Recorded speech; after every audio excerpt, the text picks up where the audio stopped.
Initial Ucas figures show the total number of students accepted onto a degree course has decreased 2% on the same level as last year. So there's about 425,000 taking up places so far. OK, for more, let's speak to Executive Head Teacher at My Online Schooling, and that's Rob Leitch. Rob, it's really interesting to talk to you. Good morning to you. Good morning, Eamon. Good morning, Rosie. Great to be with you. Thank you, Rob, because we want to hear what you do. Online schooling, you do it differently. But the thing is, you actually, if I'm right, this may not be your words, these are my words, but the education system that we know and that we're used to, you have your doubts about it, don't you, that it is actually fit for purpose?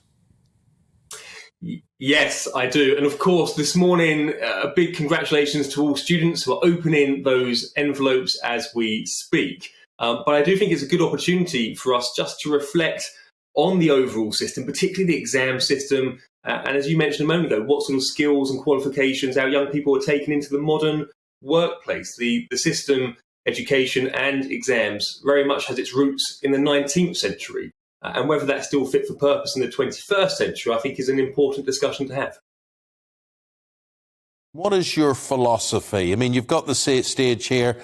What would you say to people just as to what makes you tick and where you think things should be? Yeah, absolutely. So when you look at just the experience that the current A-level students have had this year, so these were students who would have had their GCSEs cancelled. They are students that would have missed out on a huge amount of schooling because of the decisions to lock down.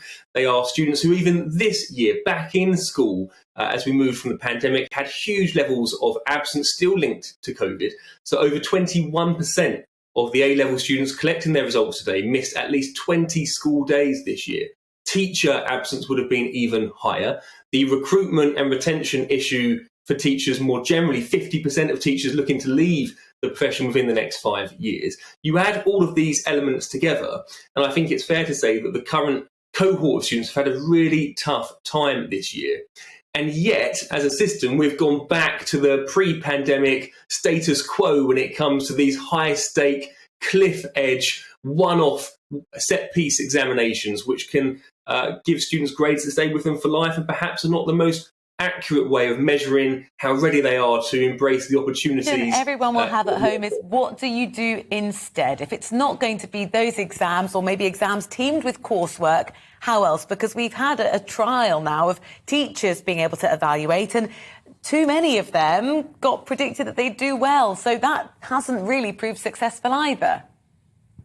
Yeah, it's a great point. But then if we look at 2018, when there were public examinations in the same way to this year, 20% of grades that were challenged were changed. So I would argue that probably they're not very accurate anyway. And there is the real opportunity to do things in a different way. So I'm the executive head teacher of My Online Schooling. We are a fully online school. We have over 1,000 pupils across 80 countries around the world. 50% of them roughly in the UK, 50% are international students. I was in classrooms recently where I had students who were debating points in a geography class and had a student in Kenya debating with a student in Mexico, debating with a student in the Scottish borders, one in Birmingham, and the richness of the conversation and the opportunity to make real progress without the disruptions that you so often get in physical schools mean that our students are able to make great academic progress, but we're also at the forefront of being able to use technology and to innovate in a new way. So when it comes to exams, we have got artificial intelligence, we've got augmented reality, virtual reality. We can use digital e-portfolios, which means that students can evidence their work over a period of time, rather than getting to the end of 2 years and having a one-off exam, which is not good for their mental health or their well-being, and actually often leads to underperformance in those exams too. We have all of those options at our fingertips, but we continue to use a system with its roots in the 19th century, and that doesn't really equip our young people for the 21st century.